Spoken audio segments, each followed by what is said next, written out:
Hello, everybody. My name is Paul Lawton. I'm the Director of Energy Supply for Centrica to all our business customers in the UK.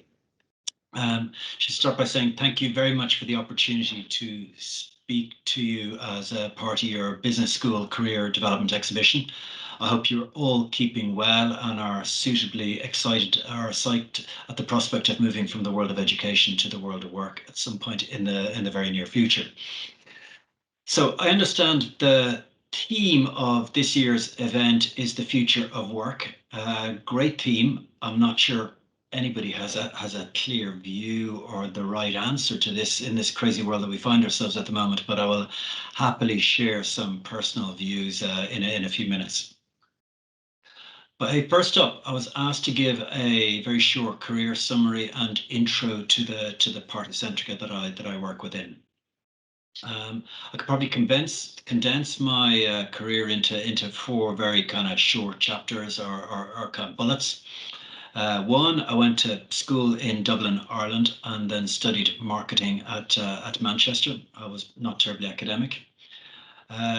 Second part, my early career was in sales and marketing roles. I absolutely loved the competitive aspect of sales and the sort of outside in customer perspective that I gained from working in various marketing roles.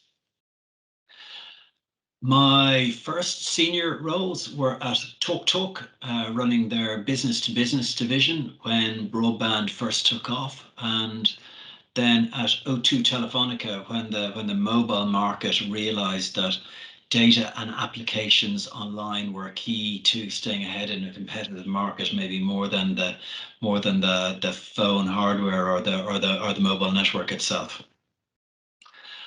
4 years ago, I joined British Gas Centrica to lead and help grow our division that supplies gas and electricity to small, medium, and more recently, large business customers. I joined at a time when lots of smaller suppliers were popping up, selling at a lower cost to us. They were more online savvy than we were. They were maybe offering a better service than we were, and certainly they were very effective in taking our customers away from us. So my last 4 years have been spent thinking about how we can get more competitive, how we can improve our service, how we can regain customer trust and get back to growth. We're a work in progress project, but we are definitely heading in the right direction. I suppose that brings me on to the energy sector in itself. It's a really exciting place to work in today, and looks set to stay interesting for many years to come. And the reason I say that is because I think using technology or technologies that use wind, hydrogen, batteries, solar are inevitably going to replace oil, gas, and coal at some point. But exactly when, exactly how, and who will win are all up for grabs, and that's what makes it really, really interesting. So let's talk about the future of work. And just that topic sets my brain off, I suppose, in a number of different tangents. And the one we're talking a lot about at the moment is about where we will work in the future. Office working was already evolving very slowly towards more remote working than office working.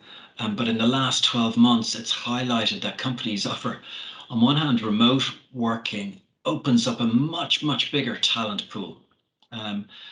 It's also given us a greater appreciation on the other side of the coin of maybe the more social side of going to work and the positives that brings to mental health, to nurturing friendships, and to unlocking maybe great ideas and kind of projects by working together. And I think the only conclusion to that is there's going to be no one size fits all answer to this question, but what works for different companies is probably going to become an industry in itself.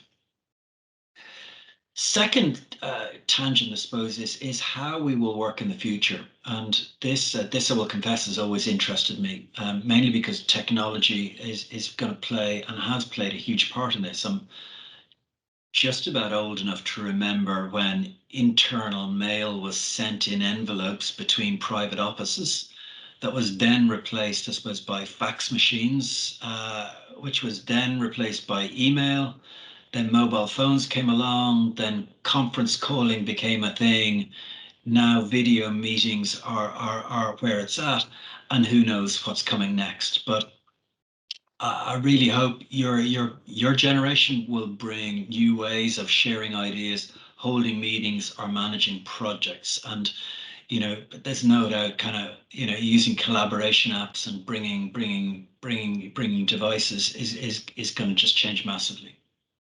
Um, a good example is we're only just clocking onto the idea that getting a customer to hold a mobile phone up to a customer's broken boiler before we send an engineer out is a game changer. So, if that's possible, what else? What else is out there to go after that could either, improve the service we give, reduce the cost of what we do, or just make us kind of much more relevant to a whole new customer set.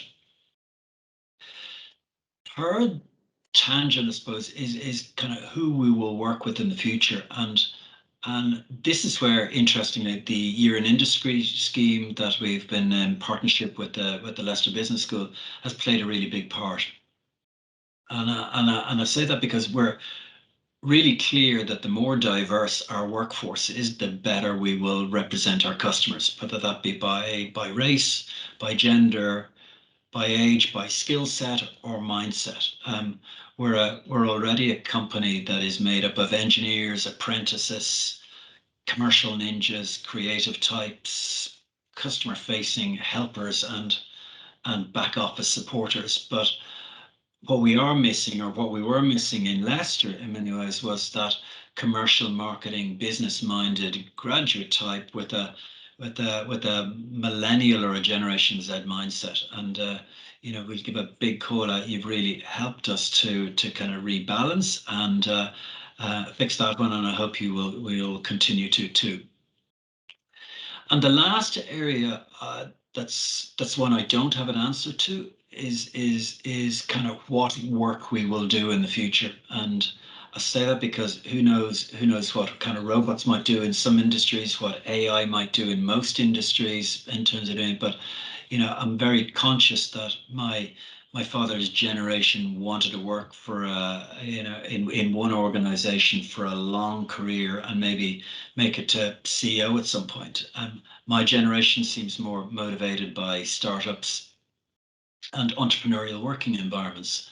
Um, who knows? Maybe there's awakening at the moment to appreciate scientists, teachers, engineers, and I hope so. But the one bit of encouragement I will give you is to really keep that open mind, to stay as curious as possible about all the opportunities that are out there, and be confident in what you can achieve. So there you have it. I should wrap up. I hope I will bump into some of you in and around Centrica in the future. But to all of you, I wish you the very best of luck in your career choices. And please, if I can be of any use to you at all, please either drop me a line via the business school or maybe using LinkedIn. Thank you. Take care.